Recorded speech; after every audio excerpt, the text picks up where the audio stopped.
Wrestling fans, forget about the WWE 2K games, forget about the AEW game that's going to take 10 years to come out. Hell, you can even forget the SmackDown vs. Raw, SmackDown, and even the Aki N64 wrestling games, because we're going to take a DeLorean all the way back to the year 1986. That's right, we're going really old school with this one, with pro wrestling for the Nintendo Entertainment System. Now, let's cut to the chase for a bit.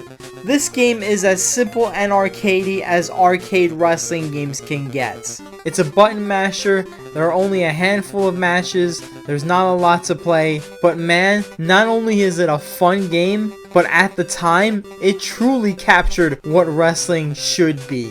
There are only two in-game actions, that being your B button and your A button.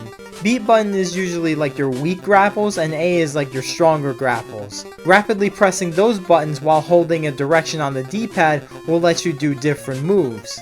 Pressing those buttons while keeping your distance away from your opponent will allow you to perform strikes, B button being your punches and A being your kicks. Each wrestler has a unique move or two, but for the most part, their moves are very basic, like a suplex or a backdrop. But despite these simple controls, they feel surprisingly intuitive for an 8-bit wrestling game from the 80s. You can also do quite a lot in this kind of wrestling game. You can do a top rope move on the turnbuckle, you can do suicide dives over the top rope, you can fight outside the ring, you can beat them up on the barricade. It's just crazy fun for this kind of game.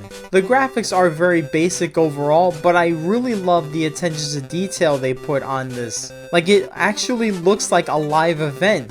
They've got the crowd, they got the commentators in the back, they even got the cameraman there, and even the referee moves around, even counts like an actual referee. It's just so freaking cool. Now, of course, by today's standards, none of this means a lot, but when you compare this to, say, the WWF games on the NES, like, this is just light years ahead of those. And I mean light years. Nintendo did a phenomenal job with this game, all things considered.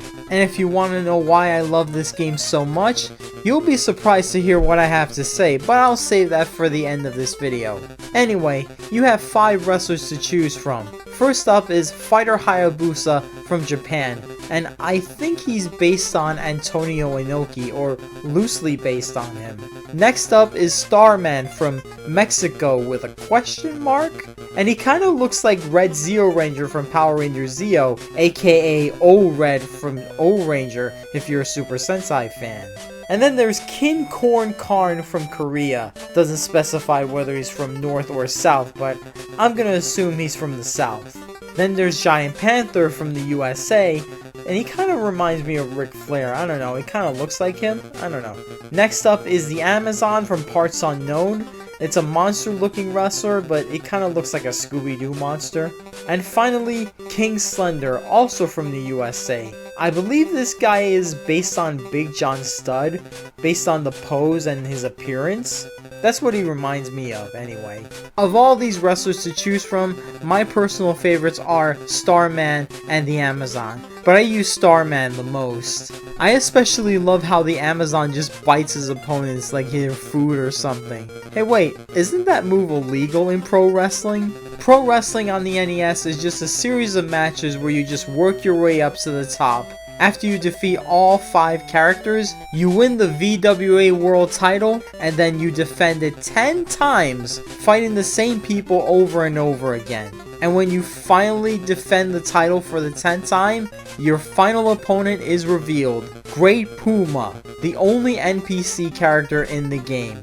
And if Great Puma looks familiar, then yes, he is based on Tiger Mask. And if you don't know who Tiger Mask is and you call yourself a wrestling fan, what the hell is wrong with you? Now, you reach Great Puma if and only if you are lucky to get to him. Because by the time you get to the 8th title defense or the 7th title defense, that's when the game gets really hard to the point where the AI starts to get really cheap on you. And trust me, your last few opponents in this game will constantly reverse everything, so be careful. If you lose a match in the middle of the game, you get a second chance to fight that opponent again, and after you win that match, you basically gotta start over.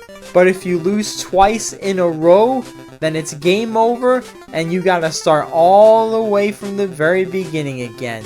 But if you're the best in the world and you defeat Great Puma, you become a dual heavyweight champion, both the VWA champion and the VWF champion.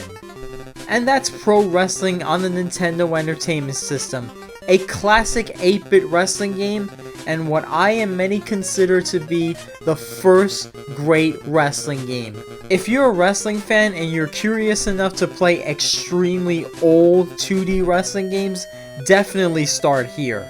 Now, about what I said earlier about why I love this game so much, well, here's a little story. Pro Wrestling on Nintendo was programmed by a young man, the late great Masato Masuda.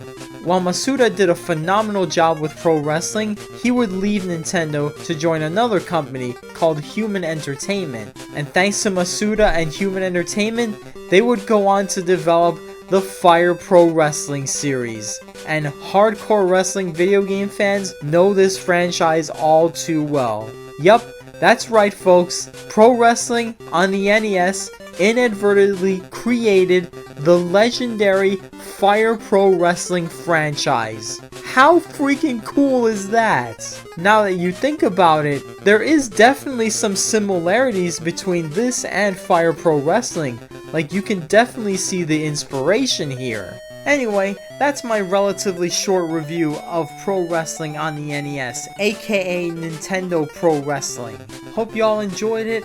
I'm Allie-RX, and I want to wish y'all a very Merry Christmas, Happy Hanukkah, Happy Kwanzaa, Happy whatever the hell you celebrate, Happy Holidays, and most importantly, Happy New Year. I'll see you in 2022 with my YouTube channel's 15th anniversary and the full reboot of this channel. Stay tuned, and I'll see you very soon.